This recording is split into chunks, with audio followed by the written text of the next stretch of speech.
not to hear me by the end of this, but here we go. I just lost you. All right. Hello, hello, hello.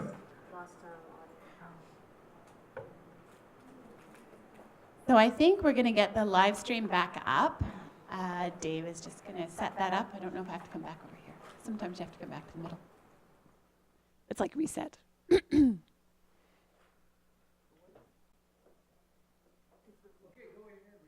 We're live. Welcome back to our live stream, folks. We're going to start our next presentation. And just like I did with Marty, I am going to ask Roland to take a moment to introduce himself. He is coming through. So on the live stream, what you're seeing is Adobe Connect. Some of you may be familiar with it. It's another type of synchronous tool for instruction. And so Roland is actually in the Adobe Connect room online with the presentation. And then you'll also see our image in the room with all the tables.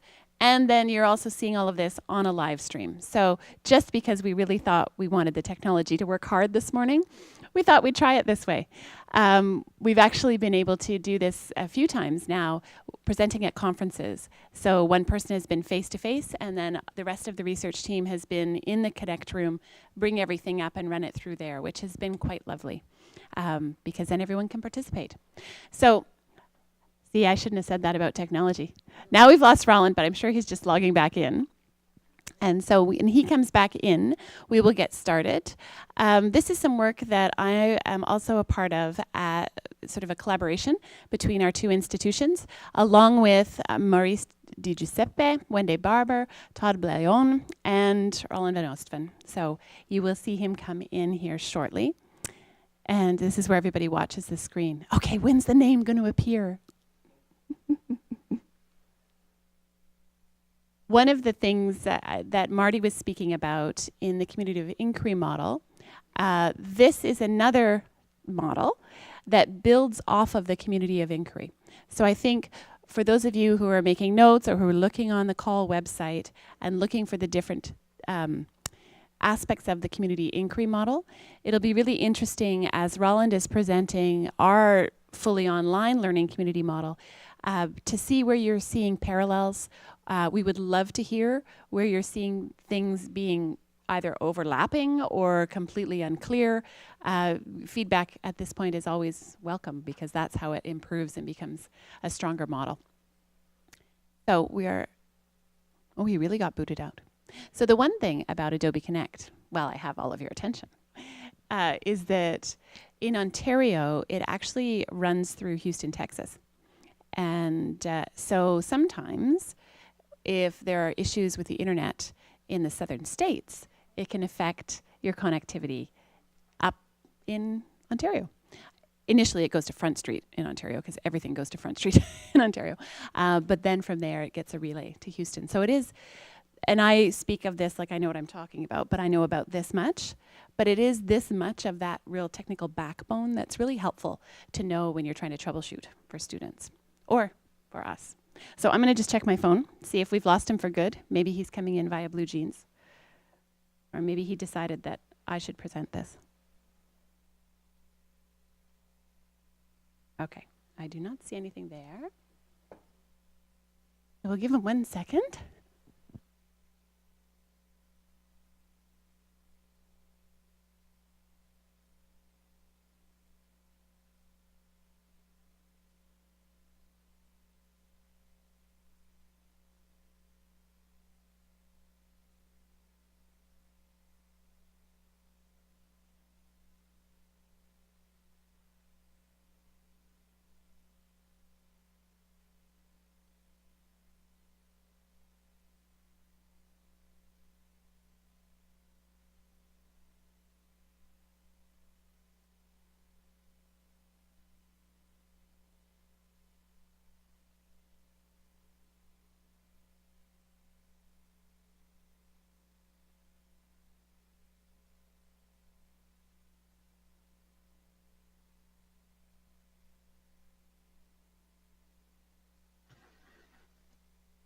Okay, I'm back. Sorry about that. Shouldn't have said what I said about technology working hard today, hey? For whatever reason, the add-in seems to have a problem on the Windows machine with the Bluetooth headset that I'm using. Ah, okay. Same headset that I used at EdMedia, but I was Dave, is using it it on a possible Mac, to of turn course. the volume up on the Blue Jeans feed a little bit? Roland, we might need you to eat your microphone a little bit. You're just quiet on this end. Okay. There we go. Excellent. I have no more space here.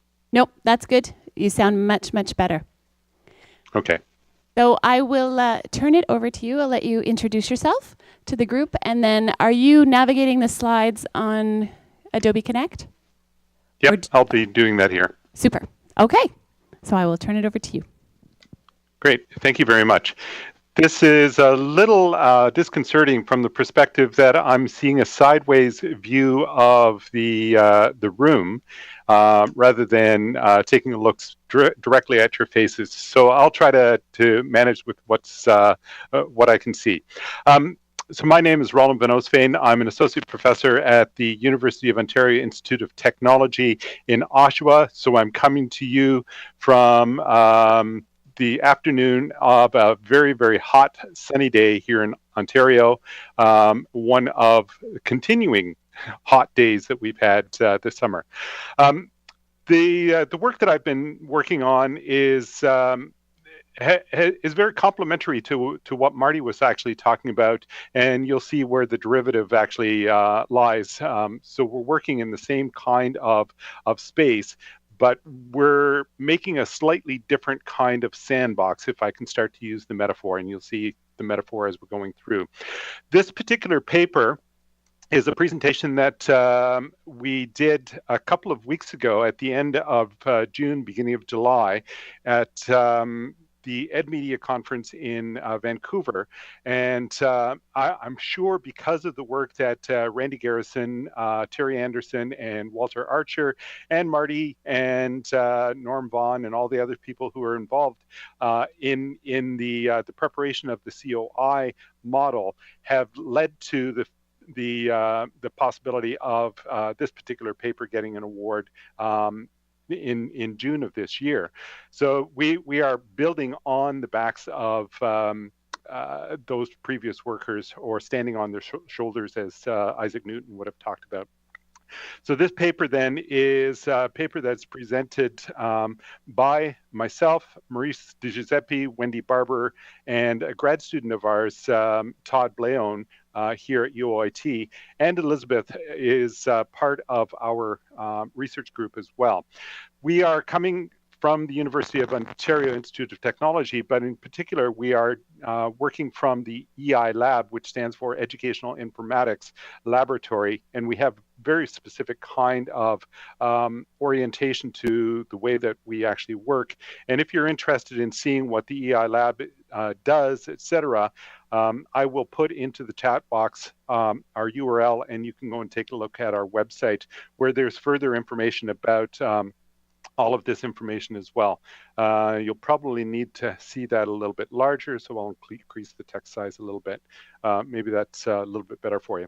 I'm going to continue on then, moving to the second slide and setting the scene essentially for the model that I'm going to present to you.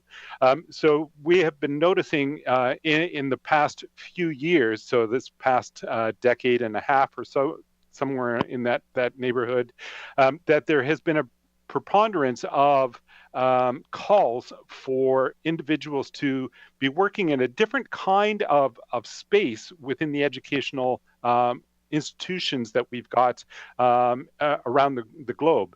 And some of these calls have are reflected in terms of the diagrams or the graphics that you see on the screen. In particular, if you take a look at the center of the screen, this is a call for education transformation, or higher education transformation, from the World Economic Forum that was held in Davos, Switzerland at the end of November, beginning of December in 2015, so fairly recent. And there it was noted in the column on the right-hand side, a number of skills that that were being called for to be addressed very specifically in education by 2015. And then if you take a look at the column on the left, we're seeing that same reiteration of the need for those top 10 skills. And so if you take a look at those, they include complex problem solving, critical thinking, creativity, people management, coordinating with others, emotional intelligence, judgment and decision making, service orientation, negotiation, and cognitive flexibility. As you heard from Marty, many of these things are inclusive of skills that are encountered when you're actually integrating or interacting with other individuals. And yet our educational system, to a large extent, is very much grounded in content.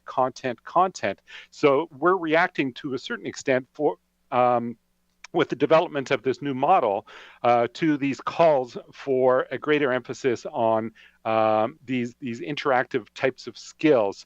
And you'll see similar kinds of things from Employability Skills 2000 Plus, which is coming from the Conference Board of Canada. This is the graphic on the right. And then from a trade mag, eWeek, is coming out of California somewhere. They're calling for the top 4 critical skills in the app economy. And again, they're talking about collaboration, working effectively with others, iterative development experiences, being able to solve problems, et cetera, et cetera. So this is a fairly broad-based type of experience that we are seeing. In addition, as mentioned in the previous presentation, there are things like MOOCs, PLEs, PLNs, personal learning environments, personal learning networks, for those of you who've come across Stephen Downes and George Siemens type of work. But we also noted some other types of phenomenon that were actually occurring. So for instance, if I asked you to look up the information on who won the Best Picture in the Academy Award for the Best Picture in 1959, what would you do? And in lieu of the fact that you're not going to be able to respond immediately, chances are, and I've had this happen over and over and over again, you will say, well, look it up in Google. Or you'll go to Wikipedia, et cetera, and usually in that order. Google first and then Wikipedia second. So in other words, the information is ubiquitous to us. We do not necessarily need to have it at our fingertips because we can get it if we need it.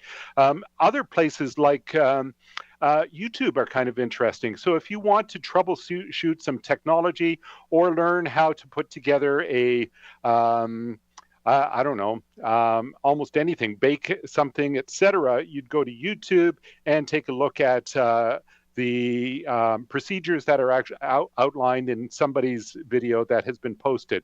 And if you're interested in something that is academic in nature, or slightly more academic in nature, you might go to Khan Academy. Khan Academy is kind of an interesting website in the sense that it is an accumulation of many of Saul Khan's creations to begin with, very, very short, fairly low tech, even though they were high tech at the time, illustrations of him writing on a whiteboard and then speaking as he is actually writing, so that you get an explanation of procedures that are involved with doing calculations in calculus or doing some economics work, et cetera, et cetera.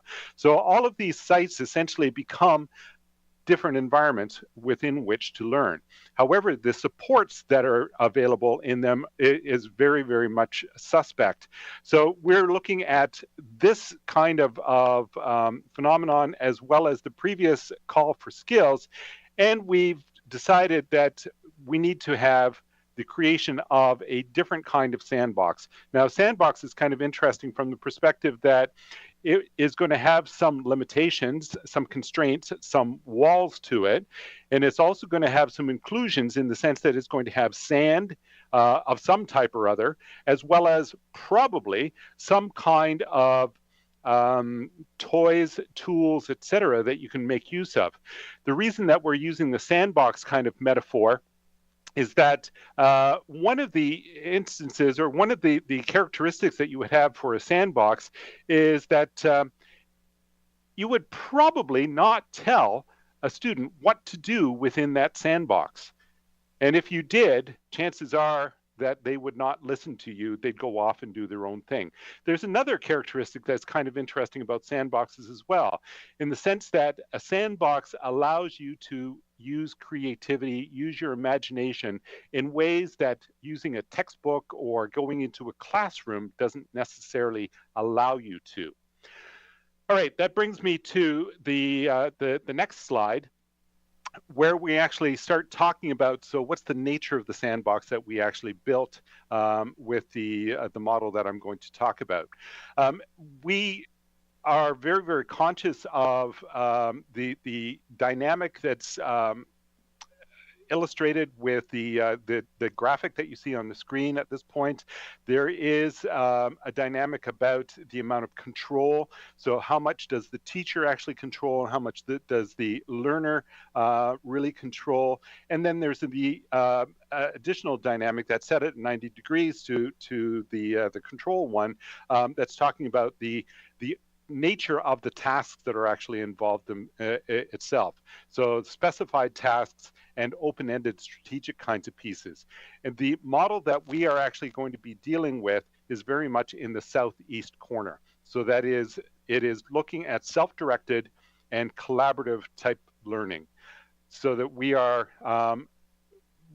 probably more to the side of learner control than the COI model that Marty was describing earlier. And I'm not going to spend any time on this one. This particular version of COI is definitely less pretty in terms of the colors, and it certainly doesn't have the interactivity that the version that Marty referred to, and so I'm going to skip over it. However, keep in mind that we are actually going to be using quite a number of the presences that are actually found within the community of inquiry for the fully online learning community model that we have developed. This is a derivative of the COI, and you will see social presence, cognitive presence. The digital space is a new element, and collaborative learning is a new element as well.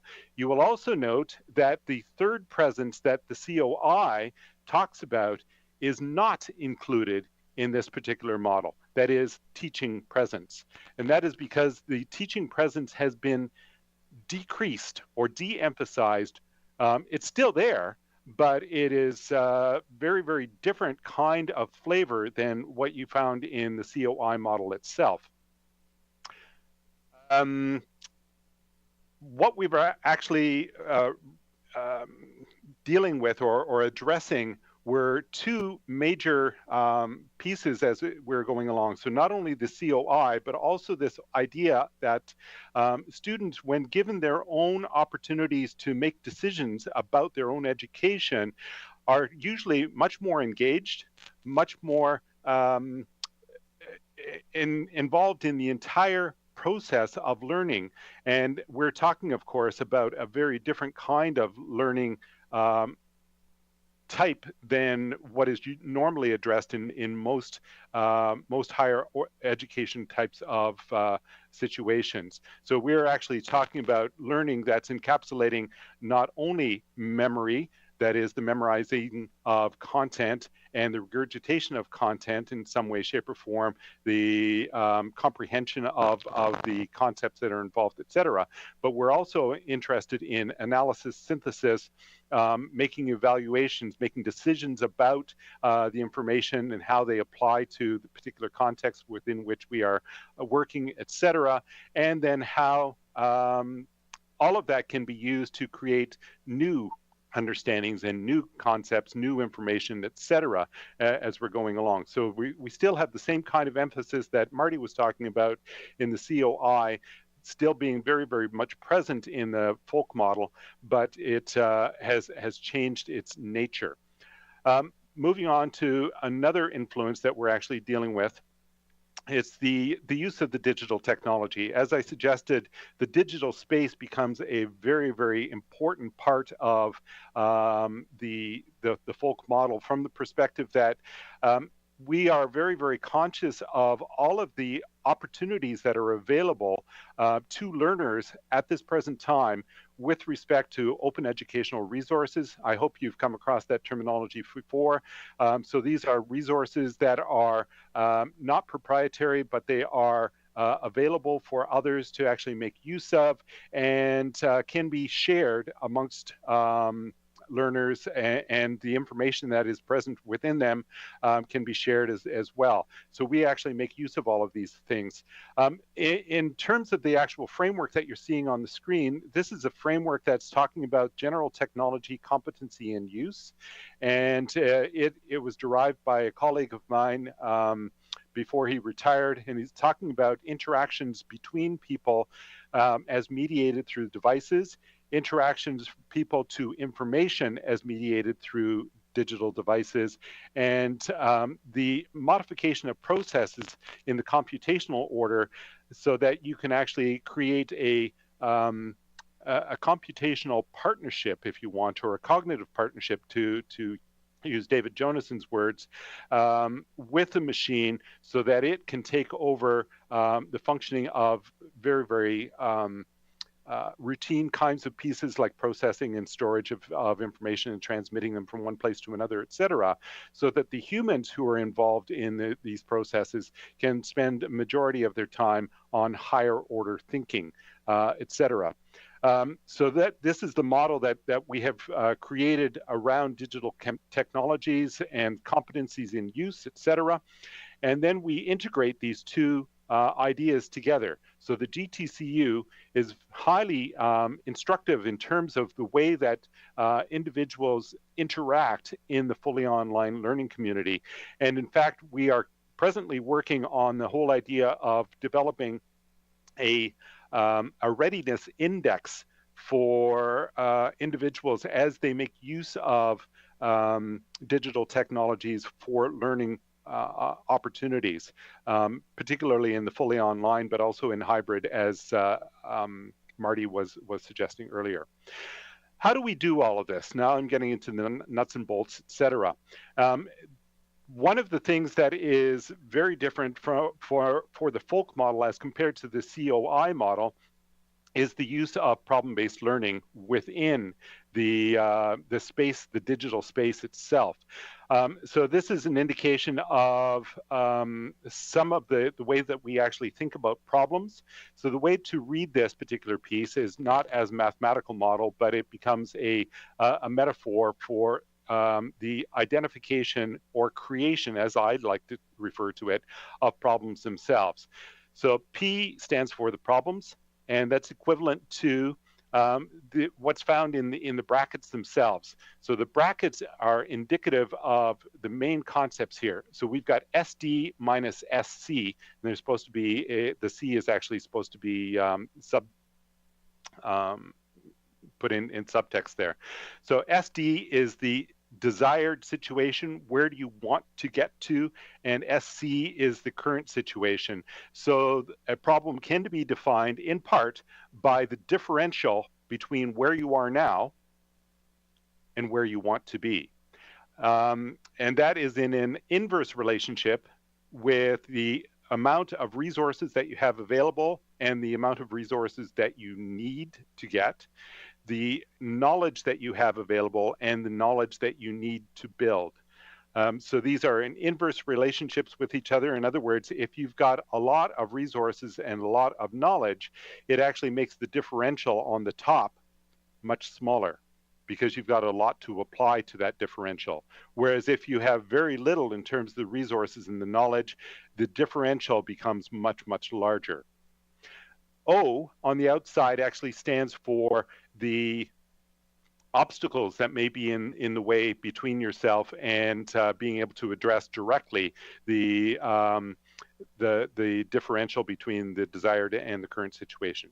Role is kind of an interesting piece because it actually talks about your past experiences that you bring to bear in a problem-based learning experience. I'm going to use a very, very small example to illustrate how this kind of way of thinking about problems may be very, very appropriate. So here in Oshawa, we have a major highway that runs from Toronto.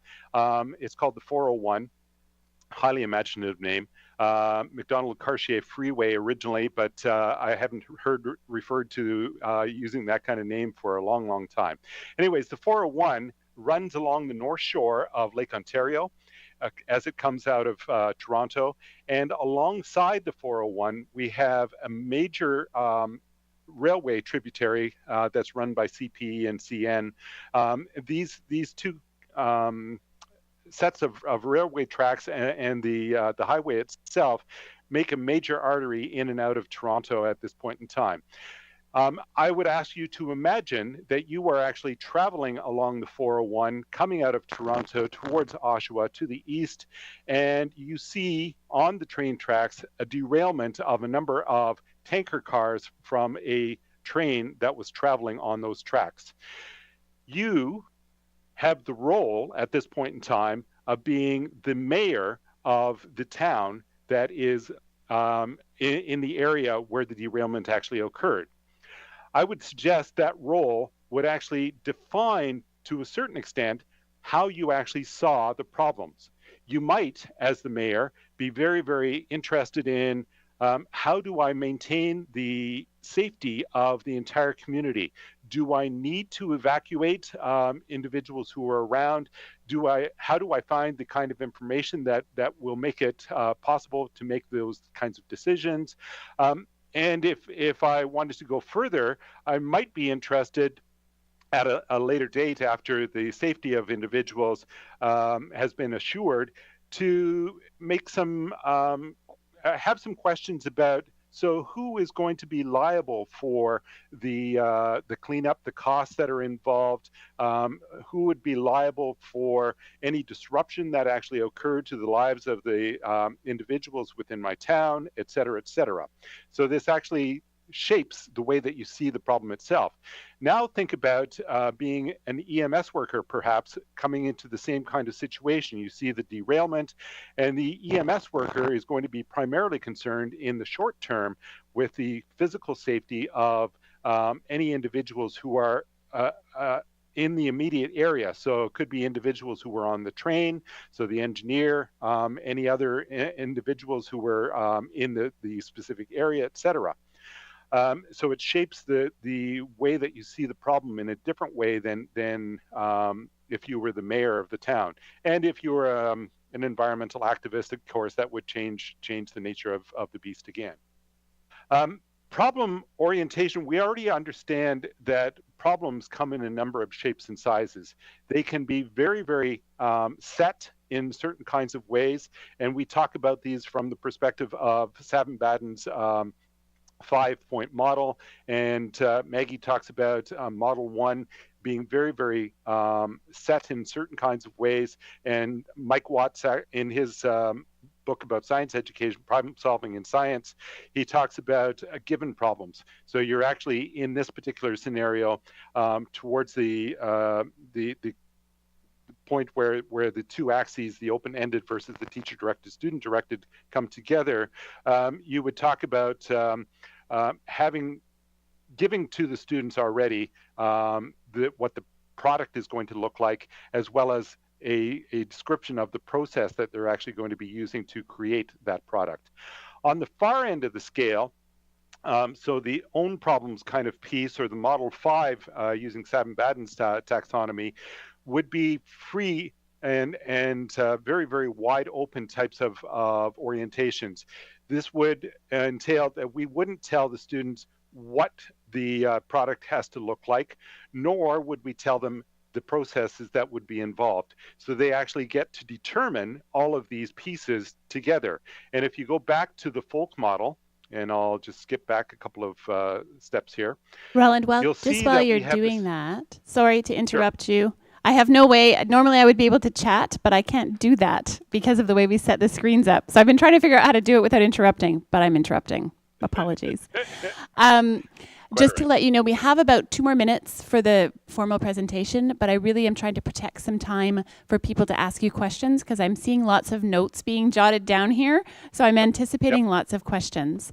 And just for the group in the room, because we've been talking about research and those on the live stream, when Roland had the learner control, student control diagram up, so just down a little bit further or back, where do you think your research paper or your thesis might fit on that lovely arrow?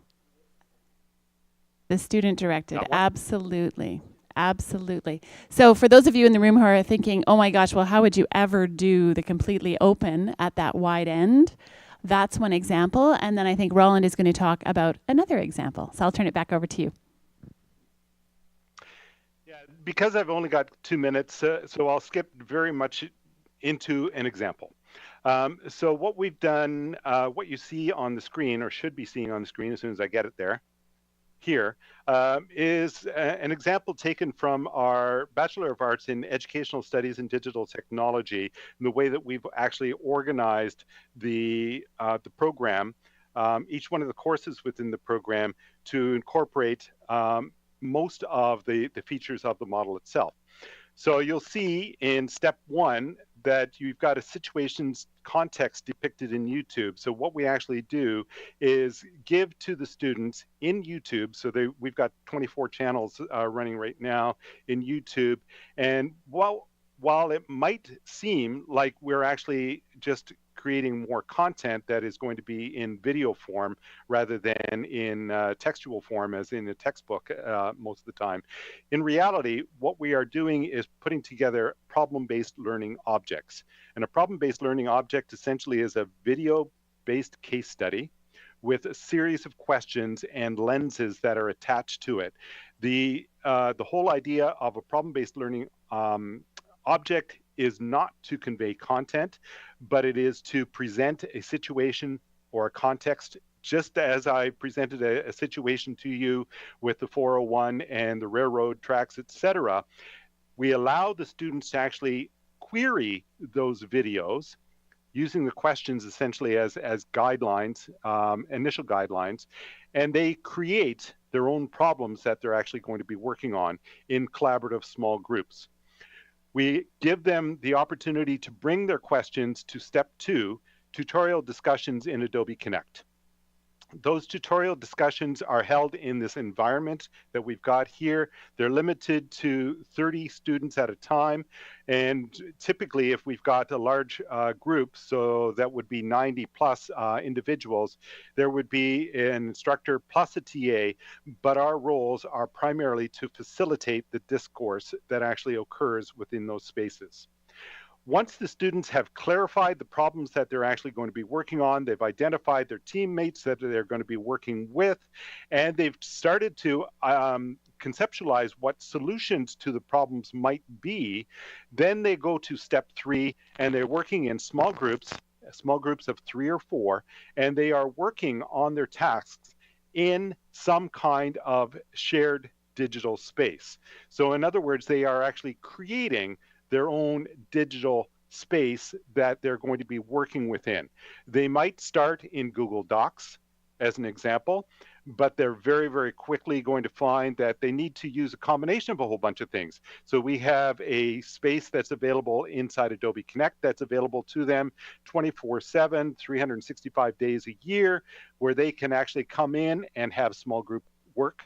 In fact, this room that we're in right now, the virtual space, is that space. And it's very, very common to actually find students in the middle of the night, or at least the middle of the night to me, and they will be working away on whatever problem that they're actually dealing with, their tasks, etc.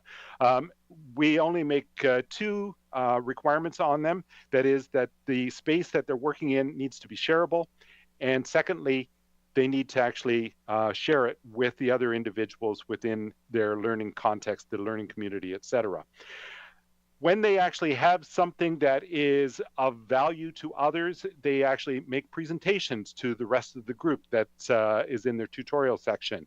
And the rest of the group is required to come up with criticisms of the actual work, so that the original group who did the presentation is able to modify to improve the work that they were actually going on. So we're working on this idea of critical thought being the inspiration for modification of concepts as they're going along. So conceptual development, etc. And assessment is very much peer and self-assessment, and it's not so much assessment from the perspective of external assessment being imposed on individuals, but this is assessment for learning that's inclusive of enabling individuals to actually make decisions about how much they have learned and where they have learned. And I agree with Marty, this has been incredibly confining in the sense that 15 minutes is a very, very short period of time. I hope that gives you a sense of what the model's all about and how it could be engaged. Roland, thank you very much. I know it's completely confining. We've been working on getting people here to write in a very clear and concise manner. So, I was trying to model the next step is the presentation in a clear and concise manner, but it's really challenging. Thank you very much for giving a sense and overview, and I will pass along any links or anything that have been shared. But I'd really like to hear your thoughts as you've seen two similar but different approaches to this notion of inquiry, online communities, and creating connections. So I'm interested to hear people have questions, both from the live stream or anyone in the room.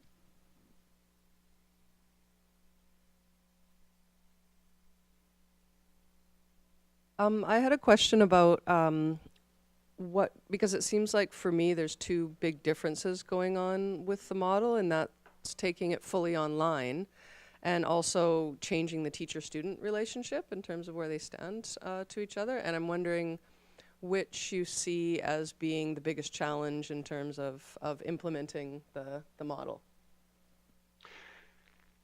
Yeah, I think you're absolutely right. There are at least two major modifications from the COI. The digital space is one that is constantly developing, etc. So giving the students the opportunity to actually work within that digital space, choose their own pieces, etc., sort of takes care of itself. One of the issues, of course, that you have is that there is not a wide understanding of the kinds of affordances that are available. I hope that language is okay with most of you. So the kinds of tools and abilities that various pieces allow for is constantly going to be changing, and individuals need to actually keep track of all of those kinds of pieces. However, since they're making their own decisions about them, they actually work in a collaborative kind of mode with each other. They introduce each other to different kinds of tools that have not used before, and we constantly move from platform to platform.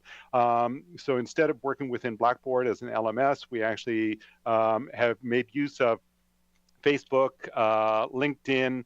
I typically like Knowledge Forum, which is not fully an OER kind of resource, but it certainly has a lot of advantages to it as well. Now, having said that, I think the biggest challenge is the other one that you mentioned, that is the differential between what do we understand teaching to be all about and what do we understand learning to be. I have worked in a BEd program, so a teacher training program, for a number of years, and in fact looked at teacher professional development in a prior lifetime. In fact, my entire thesis was about that, and using action research as a mechanism for allowing for professional development or professional learning within teachers.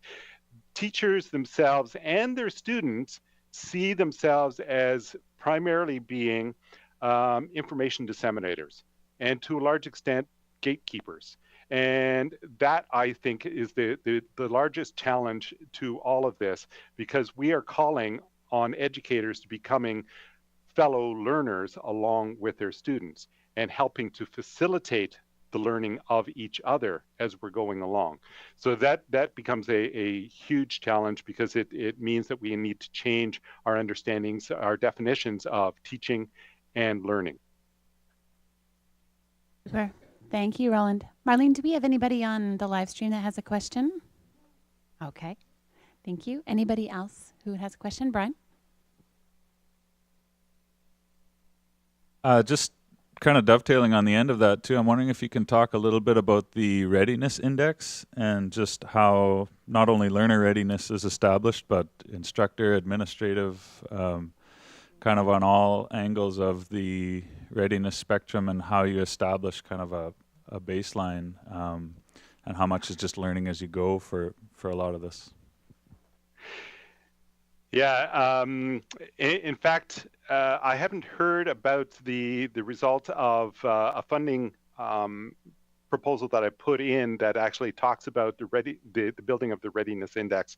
So we're very much at the beginning of all of that. However, I can tell you that the GTCU framework that I mentioned earlier, if I can find it now, it's in here somewhere, there. We actually have a survey tool that is present on our website, and I'll put the URL for that into the chat space.